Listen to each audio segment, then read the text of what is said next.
The marketplace was alive with voices, with shouts, with footsteps, and with the smell of food drifting from open stalls.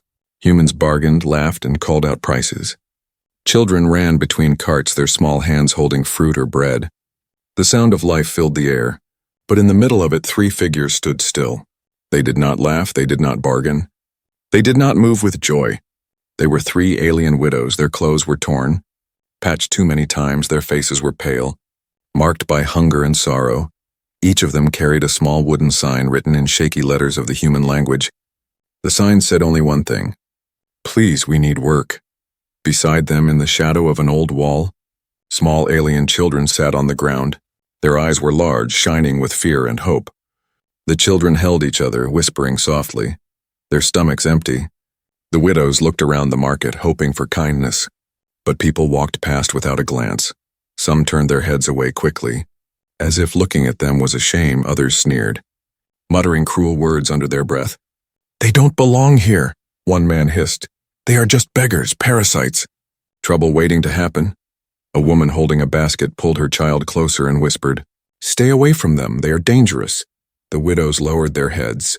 Ashamed though they had done nothing wrong, they were not criminals, they were not thieves. They were simply mothers. Mothers who had lost their husbands in the last war between humans and aliens. Mothers who now carried the weight of survival alone. But to the crowd, they were only the enemy. To the crowd, they were a reminder of pain, of loss, of anger, and so no one wanted to listen, no one wanted to help. Hours passed in the hot sun. The children grew weaker, their little bodies shaking. One of the widows bent down and brushed the hair from her daughter's face. Her hand trembled, her voice soft. "Hold on, my love. Just a little longer." The other 2 widows looked at each other with fear in their eyes. How long could they go on like this? How long before hunger stole even the small smiles left on their children's lips? The marketplace was cruel, but it was also full of eyes. And somewhere in that crowd, a pair of human eyes watched them quietly. A tall man leaned against the side of a wooden stall. His arms crossed, he had been watching for some time. Saying nothing, his name was Daniel. Though no one there knew him well, he was a mechanic, a man who worked with broken machines. He fixed engines, repaired tools, and lived a simple life. His shop was small, his earnings not great, but he had something in him that most of the crowd did not. He had compassion. Daniel's gaze lingered on the widows and then on the children. He saw their thin arms, their hollow cheeks, their trembling hands. He saw the shame on their faces, the silence in their voices. He remembered the war, yes, but he also remembered what came after. Not all aliens had chosen to fight. Not all had carried weapons. Many had only carried families, love, and dreams that were torn apart. His jaw tightened as he listened to the cruel laughter of others. "Look at them, they think we will give them job, eh, boss?" someone jeered. Another man laughed loudly. "Jobs for them, never. They should crawl back to their kind." Daniel felt his hands clench into fists. Something inside him told him that if he walked away now, he would be no better than those who mocked. But still he hesitated. The risk was clear. If he helped them, people would talk. People would turn against him. They would say he had betrayed his own kind, and yet, the sight of a small alien child coughing into her hands tore at his heart. One of the widows stepped forward, her voice breaking. "Please," she begged, her words rough in the human tongue. "We just need a job, we can clean, we can cook. We can work, anything, please." Her voice carried through the market, but it was drowned by laughter and whispers. No hand reached out, no kind face appeared. Instead, people walked faster, pushing past her. Her sign shook in her trembling hands. Her eyes filled with tears, but she did not fall. She did not run. She stood still. Because behind her, her children were watching, and she could not let them see her break. Daniel pushed himself off the wall and walked slowly forward. His boots struck the stone path, drawing the eyes of a few nearby. The widows lifted their heads, startled, unsure. Was this another man who would mock them? Was this another man who would spit words of hate? Or was he different? The crowd hushed for a moment, curious. Daniel stopped in front of them. His face unreadable, the widows held their breath. Their children stared with wide eyes. The market seemed to pause, waiting for what he would say. Would he give them kindness or would he give them cruelty? And in that silence, the story truly began. Daniel stood before the widows, his shadow falling across their small signs. For a long moment he said nothing, and the silence grew heavy. The women stared at him with wide eyes, their hands gripping the rough wood of their signs. Behind them, the children sat frozen, as if even breathing might make this chance disappear. The marketplace around them did not stop. Voices still rose. Deals were still made, footsteps echoed. But in that small circle, everything felt still, as if the world had gone quiet to hear his choice. Daniel's lips pressed together, his eyes moving from one widow to the other. He could see the hope in their faces, but he could also see the fear. They had been rejected so many times that they no longer believed anyone would help. He thought of his workshop, of the small space filled with broken machines. He thought of the long nights when he worked alone, repairing engines until his hands bled. The truth was he could use help, but no human would ever work for the little pay he could give. And yet here stood 3 women begging for any work at all. Still, the voices of the crowd whispered in his mind, "Don't trust them, they are not like us. They will betray you." The words circled in his thoughts like poison. Daniel took a deep breath and pushed the voices away. He looked at the youngest of the children, a boy no older than 6. The boy's eyes were huge and tired, his lips dry, his arms weak. Daniel felt something twist inside him, a memory of himself as a child. He remembered hunger. He remembered watching his mother cry in silence. He remembered the feeling of being invisible, unwanted, and he knew in that moment he could not turn away. He cleared his throat, his voice steady. "Follow me," he said simply. The widows blinked. Not sure they had heard right, one of them whispered, "What? What did you say?" Daniel repeated. Louder this time. "Follow me, I have work, it may not be much. But it is honest work." The women gasped, their children lifted their heads. The sound of his words felt like rain falling on dry ground. But the crowd did not share their relief. Murmurs spread quickly. "Is he serious?" one man said with disgust. "Daniel, you fool, you'll regret this," shouted another. A woman spat on the ground. "He chooses them over his own kind." The whispers grew louder, turning into mocking laughter. Some even threw small stones toward the widows. Though none dared hit Daniel, Daniel ignored them all, his eyes never leaving the widows. "Are you coming or not?" he asked firmly. The widows exchanged quick glances, their hands trembling. They wanted to trust, but after so much pain, trust felt dangerous still. The hunger of their children was stronger than fear. Slowly, the first widow stepped forward. Her thin legs shaking, the others followed. Pulling their children close, together, they moved toward Daniel, their steps small and hesitant. The crowd parted, but not with kindness. Men and women pulled their baskets close. Sneered, muttered curses, children pointed and laughed, repeating the words of their parents. It was a walk of shame, but at the front, Daniel did not slow down. His steps were strong, his head held high. He was not ashamed, not afraid. They left the noise of the market behind and walked through narrow streets. The air smelled of oil, smoke, and iron as they neared Daniel's small workshop. It stood at the edge of town, its roof patched with metal sheets, its walls marked by years of hard work. Inside were broken engines, tools scattered on tables, and the faint glow of a lamp to the widows. It looked like another world, not a place of laughter or cruelty, but a place of purpose. Daniel pushed open the door and motioned for them to enter. "This is where I work," he said quietly.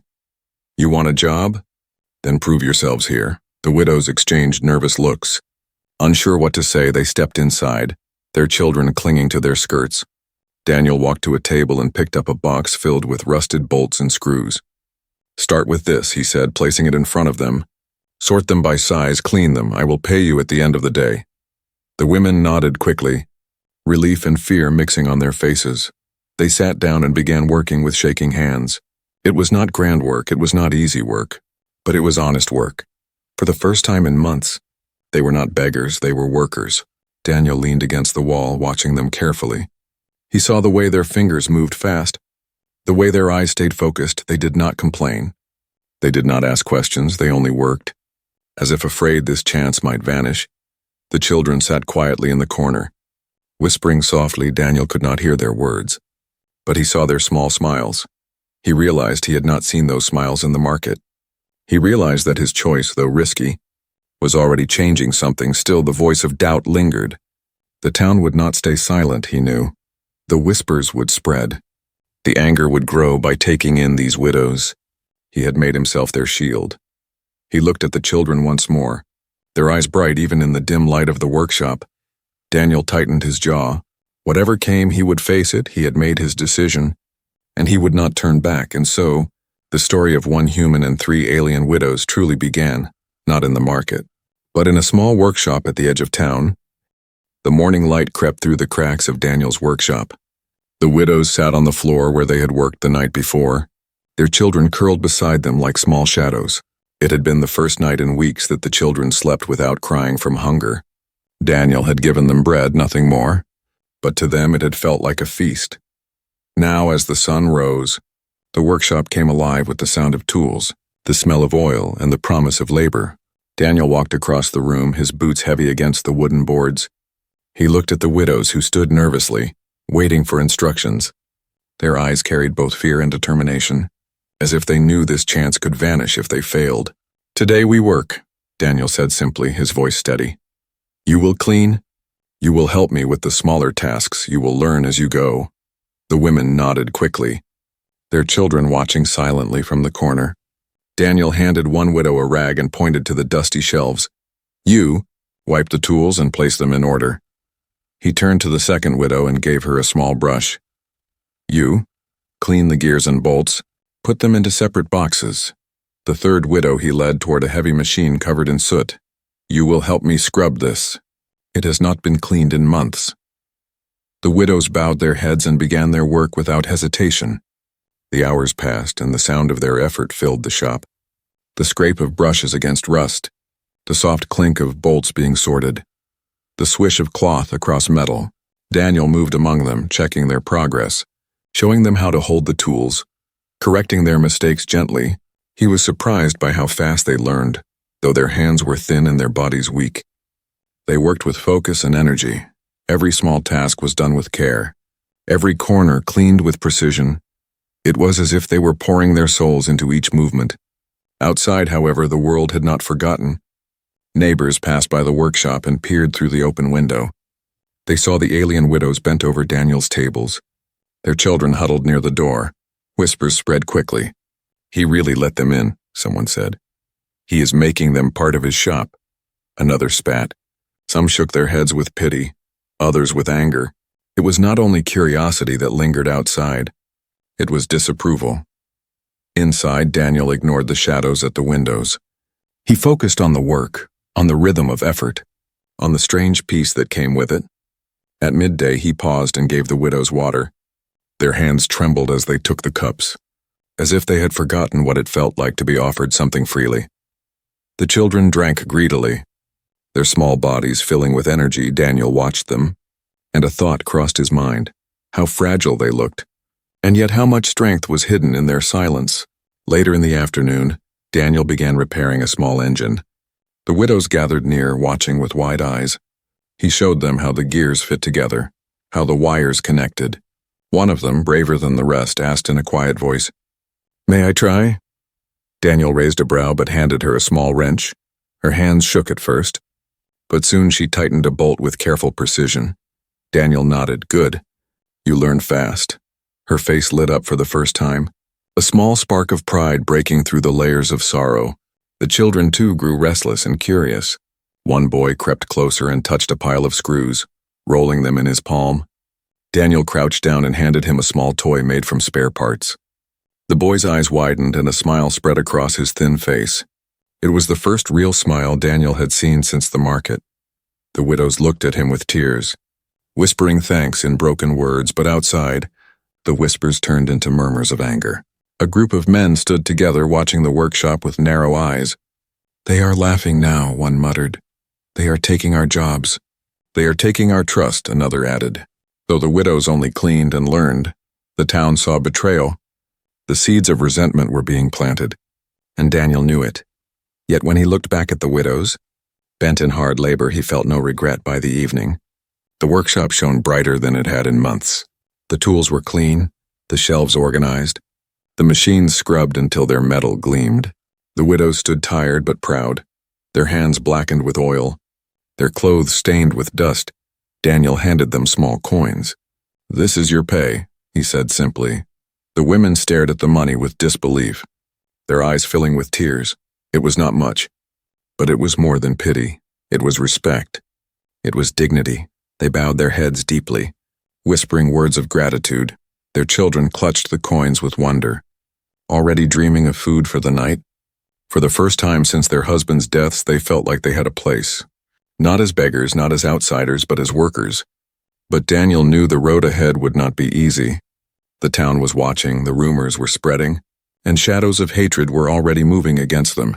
Yet as the widows walked home with their children, holding coins in their hands, they felt hope. A small flame of hope that had almost died in the marketplace.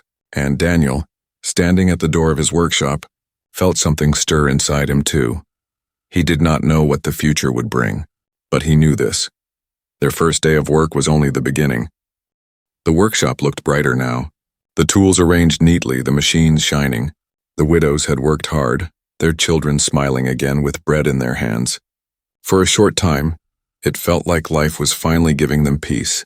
But outside the walls of Daniel's shop, darkness was growing, not in the sky, but in the hearts of people, the town whispered, their voices sharp like knives. Daniel is protecting the enemy, one man growled at the tavern. They killed our sons in the war and now he gives them food, another spat. Mothers pulled their children close when they passed the widows on the street. Fathers shook their heads, muttering curses as they walked away. It did not matter that the widows had lost their husbands too. It did not matter that their children were as hungry and helpless as any human child. To the town, they would always be different, always outsiders. One morning, Daniel walked into his shop and froze. The walls were covered in paint, ugly red words dripping down like blood. Traitor. Alien lover. Get out. Broken glass littered the floor. The front door was cracked. The widows stood behind him, their hands trembling. Their children clutching at their skirts, one of the women whispered, "We bring you only trouble." Her voice was heavy with shame. Her eyes filled with tears. Daniel turned to them, his jaw set. "No," he said firmly, "this is not your fault. This is the hatred of others, and I will not let it break us." He picked up a rag and began scrubbing the hateful words away. The widows joined him silently, their small hands working over the stains. Even the children tried, rubbing at the paint with tiny fists.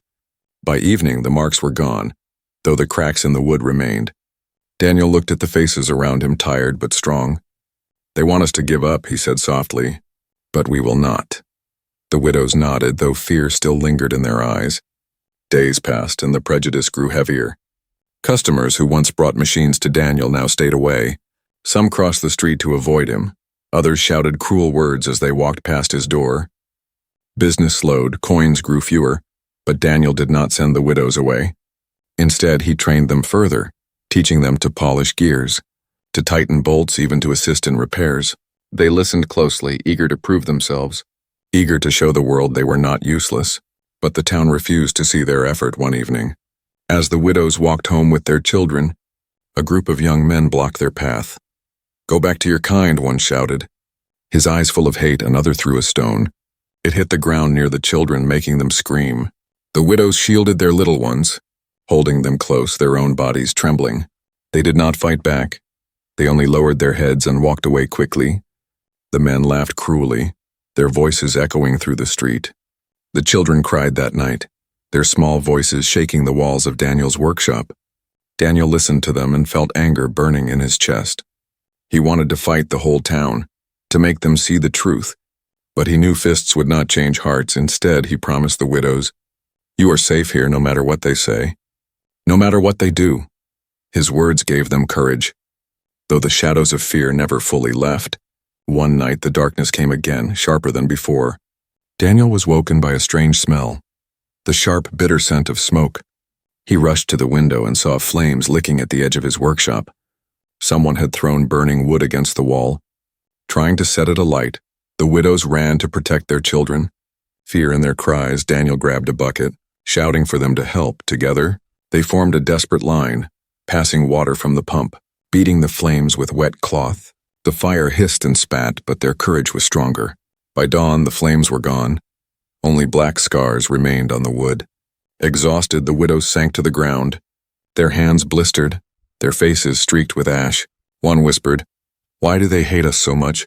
We only want to live." Daniel crouched beside her, his eyes fierce. "They hate what they don't understand," he said. "But I see you, I know your hearts, and I will stand with you." The women looked at him, their eyes shining with tears. In that moment, they realized he was not just an employer, he was their shield. The sun rose again, painting the sky with light, but the scars on the workshop walls told a silent truth.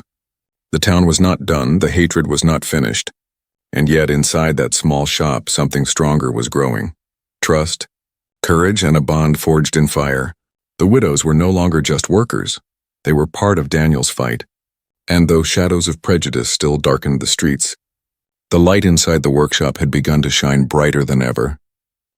The workshop still carried the scent of smoke. Its walls were blackened, the beams scarred, the tools covered in dust, but it still stood, and so did the people inside it. The widows worked with quiet strength, their children moving about with laughter, slowly returning to their voices. Daniel stood among them watching, feeling a pride he had not known in years. News of the fire had spread through the town. At first, whispers carried only mockery. "They nearly burned alive for that fool mechanic," some sneered. But soon the tone began to change. Those who had stood outside that night, those who had seen the widows fight the fire beside Daniel, could not forget the sight. Alien widows risking their lives to save a human shop. It did not fit the story of hatred the town had told for so long. A merchant was the first to step forward one morning. He brought a broken pump to Daniel's door. He glanced at the widows nervously, then muttered, "Fix this. I heard your helpers are skilled." Daniel nodded, and the widows set to work beside him. Their hands moving with steady confidence, the merchant watched them quietly, then left without a word. The next day he returned, not with anger, but with payment. The story of their work began to spread. Soon, other customers arrived, some curious, some cautious. They came to see if the rumors were true. Were the alien widows really loyal, really hardworking? They saw the machines repaired faster, the shop cleaner, the work more organized. They saw children laughing instead of crying. And Daniel's face calmer than ever. Slowly, suspicion turned into silence, and silence into quiet respect. One afternoon, a farmer entered with a broken tractor part. He stood awkwardly, shifting from foot to foot. "I heard you saved this place from burning," he said, his voice rough. The widows lowered their eyes, unsure if it was praise or scorn. But the farmer only placed the part on the table. "Fix it. I'll pay double if you do it well." Daniel smiled faintly, and the widows exchanged glances.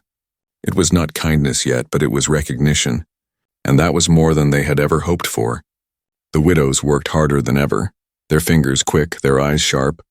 Daniel trained them in the art of repair, showing them how gears turned, how wires sparked. They listened carefully, asking questions in soft voices, repeating each lesson until they mastered it. When they made mistakes, they corrected them with determination. Each day they grew stronger, not only in skill but in confidence. The children too began to help, fetching tools, holding lights, even polishing finished work. The workshop was no longer just Daniel's. It was theirs as well, the townsfolk noticed. Where once they had seen beggars, now they saw workers. Where once they had heard cries of hunger, now they heard the sound of laughter and hammering.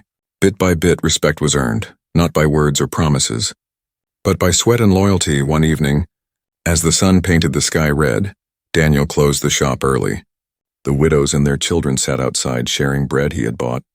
Neighbors walked past, some nodding politely, some even offering small smiles. The widows looked at Daniel in wonder, as if they could not believe the change. "We were ghosts," one whispered, "invisible to the world. Now they see us." Daniel looked at them and replied softly, "They see because you showed them your hearts. No fire can burn that away." But not all hearts were changed. There were still those who hated in silence, those who watched with cold eyes. To them, the widows were still enemies, and Daniel was still a traitor. Yet even those voices grew weaker as the days passed, drowned out by the sound of repaired engines and satisfied customers. The widows felt something they had not felt since before the war. Dignity. They no longer walked the streets with bowed heads, no longer carried signs begging for work. They carried tools, they carried strength, and their children walked proudly beside them. Daniel saw the light in their eyes and knew the risk had been worth it. Respect had not come as a gift, it had not fallen from the sky. It had been carved with burnt hands, with blistered skin, with courage in the face of hatred. And though the scars of the fire still marked the workshop, Those same scars told the story of loyalty that no one in the town could now deny. The widows, once broken by grief, now stood taller. The children, once weak with hunger, now laughed and dreamed of tomorrow. Daniel, once alone, now had allies who would stand with him against any storm. And together, they had begun to build something greater than work. They had built trust. The night fell, stars shining above the quiet town. Inside the workshop, the tools rested. The fire pit glowed softly, and for the first time in many years, hope filled every corner of the room.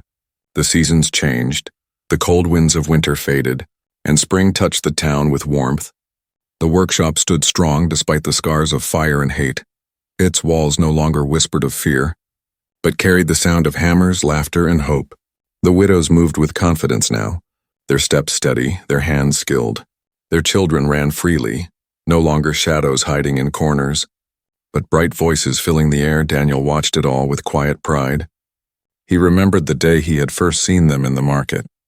Holding signs with trembling hands, he remembered the whispers, the stones, the fire meant to destroy them, and now he saw them standing tall, not as beggars, not as strangers, but as part of his world. Every day they worked, they earned, they lived with dignity. Every day, they showed that kindness could build more than hatred could destroy. The townsfolk began to change as well. Where once there had been sneers, now there were nods of respect. Where once there had been stones, now there were coins placed on Daniel's table. Some still whispered in the shadows, their hearts too hard to bend, but many had begun to see the truth with their own eyes. The widows had proved their loyalty with fire and sacrifice, and no rumor could erase that one morning, an elder of the town visited the workshop. He was a stern man, known for his harsh words. The widows stiffened when they saw him, their children hiding behind their skirts. But the elder only looked at Daniel, then at the women, and said, "You have changed the way people see, perhaps even the way they think. I cannot deny what I have witnessed." He placed a small gear on the table, an old family heirloom from his father's farm machine. "Fix this not because I doubt you, but because I trust you." His words carried weight. Heavier than gold, the widows bowed deeply, their eyes shining with tears. The workshop became more than a place of work. It became a place of stories, where customers came not only for repairs but for hope. Travelers passing through the town spoke of the mechanic and the three alien widows, of how they had stood together against fire, against hate, against despair, and soon their tale began to travel farther than the town itself. People came from nearby villages, bringing machines, bringing gifts, bringing words of gratitude. The widows grew stronger with each passing day. One learned to repair engines with skill that surprised even Daniel. Another managed the tools and supplies, keeping everything in perfect order. The third kept the accounts, teaching her children numbers and trade. They were no longer seen as weak, no longer pitied. They were respected, even admired. Their children too began to dream. "I want to be a mechanic like Daniel," one said with pride. Another whispered, "I want to teach other children one day." Dreams that once felt impossible now felt within reach. Daniel himself felt the change inside. For years he had lived in silence, fixing machines but never feeling alive. Now he felt part of something greater, a bond stronger than blood. He was no longer just a mechanic. He was a protector, a friend, a family to those who had none. The widows often thanked him, their voices soft with gratitude, but he always shook his head and said, "I did nothing but give you a chance. You built the rest yourselves." One evening, as the sun dipped low and painted the sky gold, the widows and their children gathered outside the shop. Sharing a meal with Daniel, laughter rose into the air, soft and pure.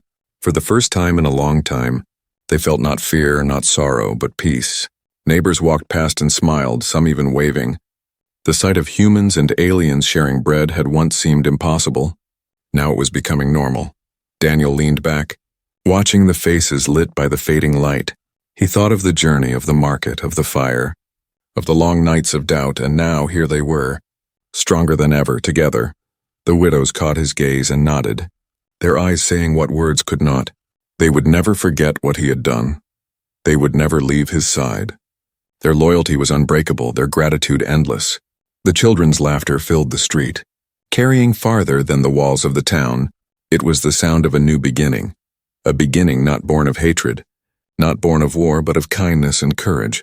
And though the world beyond the town was still filled with prejudice, still filled with shadows, inside that small workshop there was light.